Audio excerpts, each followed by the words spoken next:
Mesdames, Messieurs, bonjour, bienvenue dans ce journal. La cordonnerie, vue autrefois comme une activité de basse classe, se réinvente un nouveau monde avec de nouvelles techniques de fabrication de chaussures. Aujourd'hui, elle apparaît même comme une opportunité d'emploi. Les réparateurs de vélos se comptent au bout des doigts dans la ville de Cotonou. C'est un métier en voie de disparition.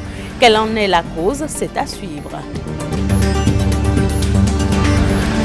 Les anecdotes de la décentralisation, c'est un recueil de nouvelles qui révèle les maux qui minent la gouvernance locale et les rapports de force conflictuels entre les parties prenantes.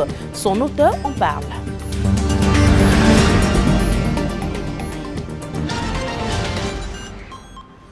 Bienvenue dans ce journal. C'est un métier manuel qui consiste à réparer les accessoires tels que les chaussures, les sacs ou encore les ceintures fabriquées en cuir. La cordonnerie, puisque c'est de ce métier qu'il s'agit, est en pleine mutation. Elle se réinvente avec de nouvelles techniques de fabrication au point de devenir une opportunité d'emploi. La cordonnerie d'hier à aujourd'hui, c'est un reportage signé Marcel Gbetoro et Igor Ayoso. Hilaire est cordonnier. Chaque jour, il reçoit une dizaine de clients dans son atelier. La demande est variée, mais la matière première demeure la même. Ici, les différents types de chaussures qu'on fabrique, vous avez les tapettes simples, les chaussures bandes croisées, 2 bandes, 1 bande.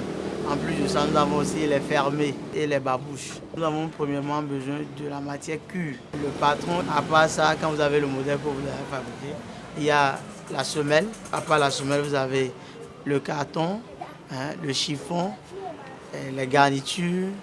Et puis, il y a aussi un autre cuir qu'on met à l'intérieur. On a aussi besoin de la colle, surtout.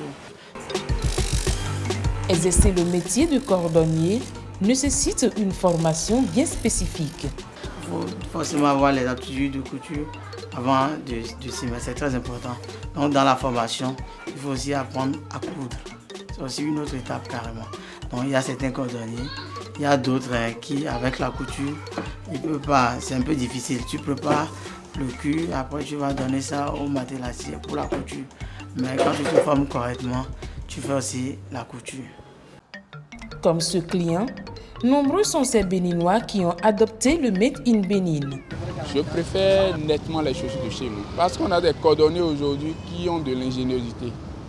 Ils ont l'esprit très créatif, ils font de bons designs avec aussi de très bonnes qualités de matière qu'ils utilisent.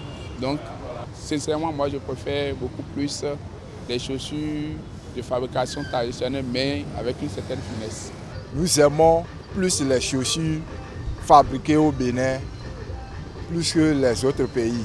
Et pour satisfaire la demande sur le terrain, certains Béninois comme Hilaire ont fait de ce métier leur source de revenus. Le modèle là, c'est fait chez nous, on appelle ça les babouches. C'est en cuir également.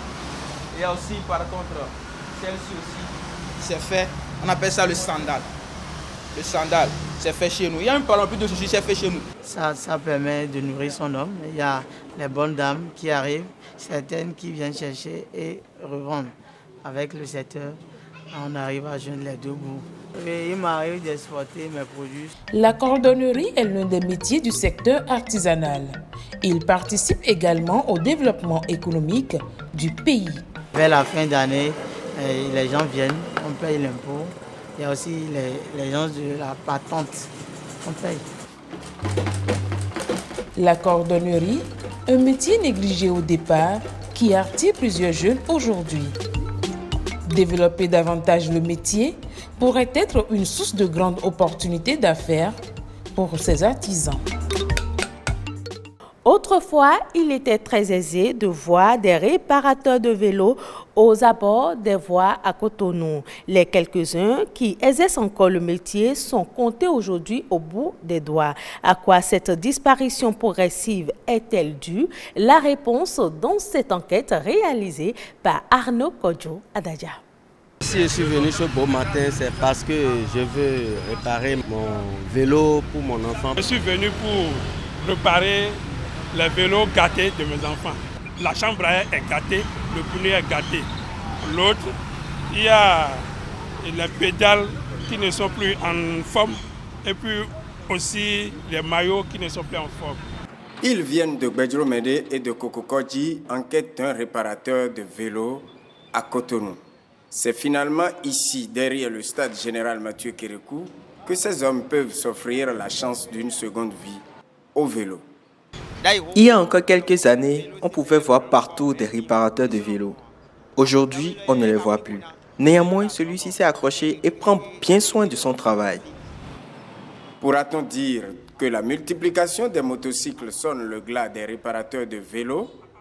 Sans une certitude dans la réponse, on est tenté de dire de cet atelier qu'il est l'un des tout derniers qui résiste encore à la disparition du métier dans la ville de Cotonou. Difficile de trouver des enfants pour nous assister. On constate que ceux à qui on a appris le métier ne les aident plus. Beaucoup sont devenus des conducteurs de Sémidjan. Comme raison, ils estiment qu'il n'existe plus de clients pour exprimer le besoin de faire réparer des vélos. Si cette déclaration confirme la difficulté de trouver un réparateur de vélo à Cotonou, au même moment, cela rend facile les affaires pour cet homme.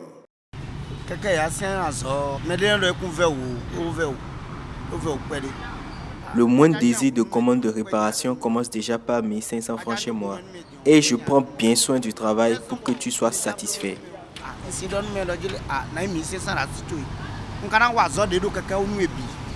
Étant dans ce métier depuis toujours, ce réparateur de vélo a pu s'offrir sa voiture et un conducteur pour le conduire après son accident de circulation. Lui, par exemple, il maîtrise son travail et quand il te fait le travail, vraiment tu es satisfait.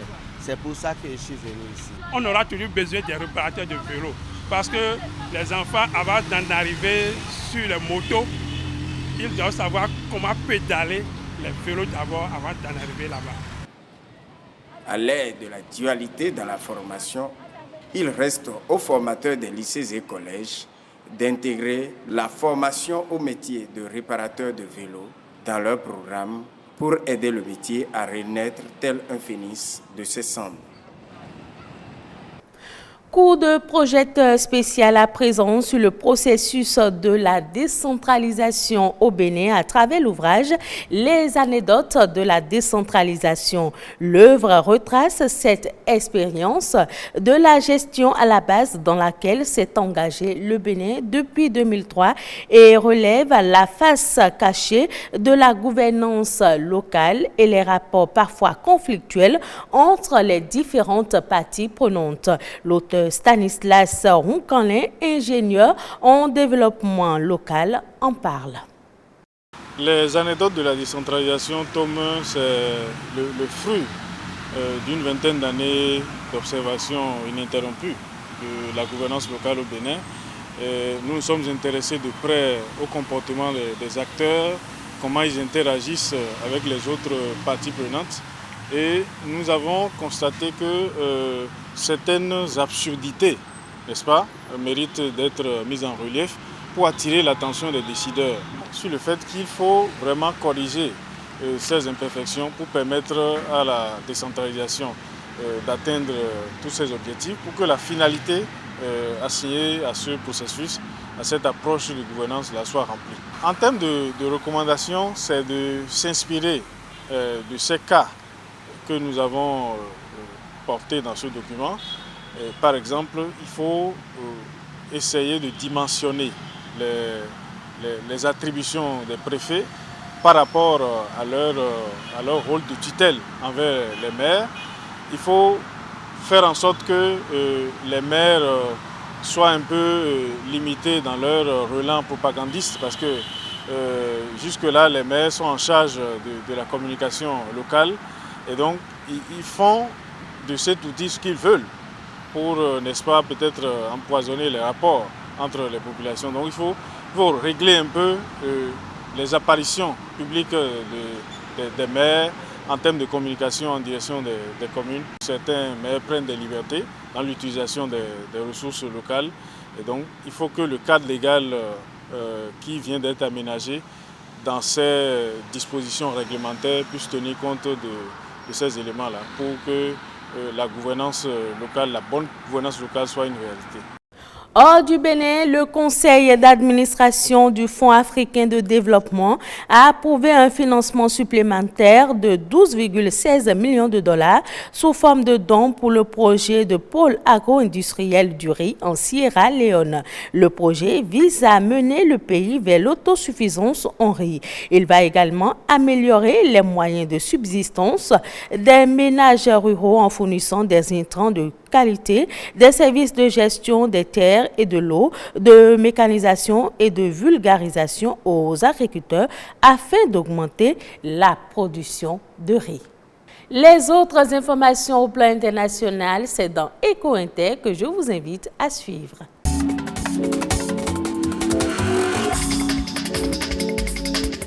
Les subventions des États dans la production du coton ont chuté au niveau mondial au cours de la dernière campagne. Pour la campagne 2021-2022, les aides à la filière n'ont pas dépassé 3,5 milliards de dollars, soit environ 2 000 milliards de francs CFA, une chute de 55% par rapport à la campagne 2020-2021. Ce financement est le plus bas sur une période de 10 ans en ce qui concerne la filière. Le prix d'achat du blé a également chuté depuis la semaine écoulée. Cette plongée des prix de la céréale s'explique notamment par la hausse de l'offre qui dépasse la demande dans le monde. La Russie et l'Autriche sont les grands producteurs qui ont fait accroître considérablement les productions de la céréale. À cela s'ajoute la baisse des tarifs du fret maritime qui retrouve des niveaux proches de ceux de 2019 et la reconduction de l'accord mi-novembre sur l'exportation des céréales ukrainiennes par la mer Noire. L'Union européenne adopte une taxe carbone aux frontières pour verdir ses importations industrielles. Ce dispositif va soumettre les importations dans 5 secteurs particulièrement émetteurs, les engrais, l'aluminium, l'acier, le ciment et la production d'électricité aux standards environnementaux de l'UE. La mise en application des taxes est prévue en 2026 ou 2027. Les États-Unis envisagent d'investir 55 milliards de dollars, soit environ 3 400 milliards de francs CFA, dans les secteurs de l'environnement et de la santé en Afrique. Selon le conseiller à la sécurité nationale du président américain, ces fonds seront disponibles sur 3 ans et vont servir dans le domaine de la santé et la réponse au changement climatique.